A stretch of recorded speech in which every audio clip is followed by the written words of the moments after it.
వండి మార్చిన నివేదికను బయటపెట్టారు. కేసీఆర్ ని హింసించాలనేది రేవంత్ ఉద్దేశం. అసెంబ్లీలో 650 పేజీల నివేదిక ప్రవేశపెట్టాలన్న హరీష్. కాళేశ్వరం నివేదిక లీకుల్ని పట్టించుకోం, అసెంబ్లీలో పెట్టిన తరువాతే స్పందిస్తాం. సిపిఐ విచారణకు రామచంద్రరావు డిమాండ్. బీసీ రిజర్వేషన్స్ కోసం టీ కాంగ్రెస్ పోరాటం. కాసేపట్లో ఢిల్లీకి సీఎం రేవంత్. రేపు జంతర్ మంతర్లో ధర్నా. వైసీపీ లీగల్ సెల్ ప్రతినిధులతో జగన్ భేటీ. వరుస అరెస్టులతో పాటు కేసులపై చర్చ.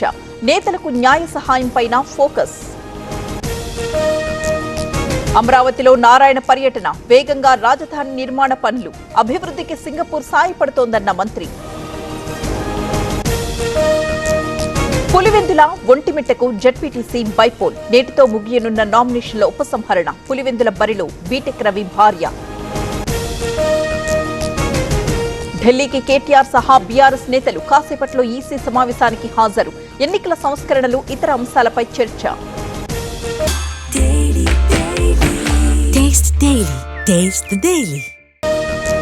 జాతీయ రాజకీయాల వైపు వెళ్లాలనే రాజీనామా. ఏ పార్టీలో చేరాలో ఇంకా డిసైడ్ కాలేదు. కార్యకర్తలతో చర్చిస్తానన్న గువ్వల బాలరాజు. బీసీ రిజర్వేషన్స్ ని బీజేపీ అడ్డుకోవాలని చూస్తోంది. ఢిల్లీలో 3 రోజుల పాటు ఆందోళనలు. అంతా మద్దతివ్వాలని పొన్నం పిలుపు. నష్టాల్లో ఉన్న స్టీల్ ప్లాంట్ ని కేంద్రం ఆదుకుంది. కార్మికులతో కలిసి ప్లాంట్ ని రక్షించుకుంటాం. బీజేపీని ఒక శక్తిగా మారుస్తామన్న మాధవ్. కష్టపడుతున్నాం కాబట్టే వేతనాలు పెంచాలంటున్నాం. మాకు 24 యూనియన్ల మద్దతు ఉంది. ఫిల్మ్ ఎంప్లాయీస్ ఫెడరేషన్ అధ్యక్షుడు అనిల్ కమెంట్స్. నిర్మాతలకు కోట్లలో నష్టం వాటిల్లుతోంది. బెదిరించాలని చూస్తే తీవ్ర పరిణామాలుంటాయి. ఎంప్లాయీస్ ఫెడరేషన్ కు పీపుల్స్ మీడియా లీగల్ నోటీస్. నేటితో ముగియనున్న నమ్రత కస్టడీ. బాధితుల నుంచి కోటి వరకు వసూలు. నమ్రత సృష్టి బ్యాంక్ ఖాతాలు ఫ్రీజ్ చేసే ఛాన్స్. కెమికల్ ఫ్యాక్టరీలో గ్యాస్ పైప్ లైన్ లీక్. 8 మంది కార్మికులకు అస్వస్థత. మెదక్ జిల్లా కూచారంలో ఘటన. రాజస్థాన్లో DRDO guest house manager arrest.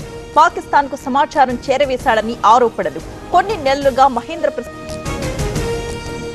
12వ రోజు పార్లమెంట్ సమావేశాలు. ఉభయ సభల్లోనూ కాంగ్రెస్ వాయిదా తీర్మానాలు. బీసీలకు 42% రిజర్వేషన్స్ పై నోటీస్. ఈడీ విచారణకు అనిల్ అంబానీ. రుణ మోసాలకు సంబంధించిన ఎంక్వైరీ. ఇప్పటికే 35 ప్రాంతాల్లో ఈడీ సోదాలు. పార్లమెంట్లో ఎన్డీఏ ఎంపీల భేటీ. ఆపరేషన్ సింధూర్ తర్వాత తొలి సమావేశం. మోదీకి ఎంపీల సన్మానం. ప్రభుత్వాన్ని ప్రశ్నించడం రాహుల్ బాధ్యత. విపక్షాల డిమాండ్లపై ఎందుకు చర్చ జరపరు? కేంద్రానికి ప్రియాంక గాంధీ ప్రశ్న.